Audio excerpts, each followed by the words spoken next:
In business, we are absolutely drowning in data. But what if we've been looking at it all wrong? What if it's not just a spreadsheet full of numbers, but a map?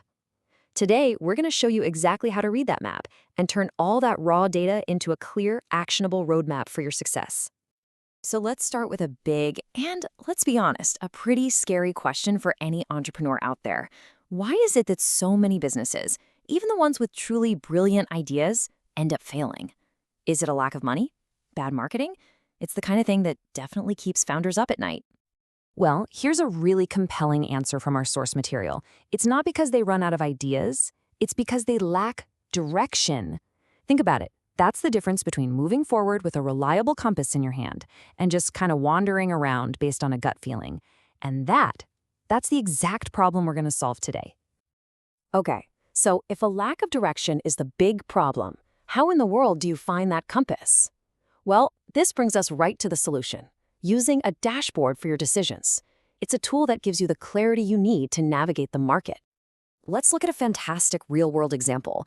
The city of Toronto actually built its own tool, the Toronto Economic Dashboard. And get this, it's a completely public resource.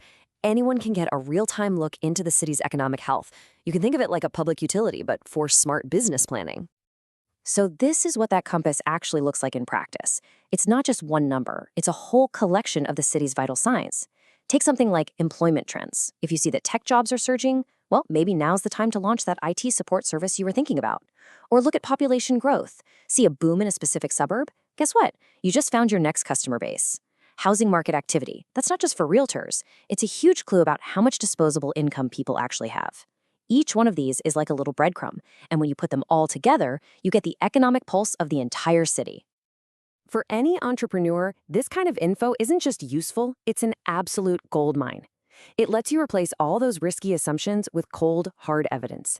It shows you where the real opportunities are popping up, and maybe even more importantly, where all the potential landmines are hiding. Okay, so having a tool like this is one thing, that's great. But knowing what to do with all that data, that's the real game changer. So how do you turn numbers on a screen into a practical framework? Let's break down the method used by the consulting firm MRZ Canada, who do this for a living. All right, here it is, their 5-step process for turning data into actual decisions. Number 1, identify market gaps. You see that sectoral growth data, you dive into it to find the niche that's growing but is totally underserved. Maybe everyone's opening up coffee shops, but nobody is supplying locally roasted beans. Boom, that's a gap. Number 2, target the right customers. The population data tells you a certain neighborhood is filling up with young families. Well, that's your target audience. That's where you put your ad budget. 3, plan smarter expansions. Don't just throw a dart at a map to pick your next location. Use the data. Find the part of town with the highest business confidence and job growth. 4, reduce risks. The dashboard is showing a slump in construction. Maybe now's not the best time for that massive renovation project. You're using foresight, not hindsight. And finally, number 5, track performance. This data is always updating, so you use it like a live scoreboard to see if your strategy is actually working. This lets you pivot on the fly instead of waiting 3 months for some report. It's just a super clear, logical path from insight to real impact. And this whole thing really boils down to a simple but incredibly powerful philosophy. Analyze, strategize, realize. First, you analyze the data. Then you build your strategy based on that solid evidence. And finally, you realize your goals with confidence because you know your plan is built on a rock-solid foundation. So let's bring this all home. Why does this shift toward a data-driven strategy really truly matter for your business? What's the big takeaway here? I mean, this slide just lays it out perfectly, doesn't it? On one side, you've got the old way, pure guesswork. It's a path filled with uncertainty, missed opportunities. Basically, you're flying blind. But on the other side, you have the new data-driven approach.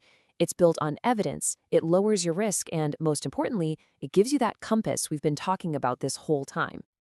I think this quote just captures the entire idea perfectly. In business, knowledge isn't just power, it's protection.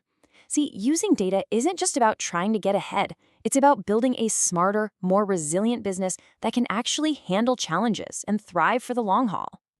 And that leaves us with one final thought for you to take with you. The Toronto dashboard, that's just one example.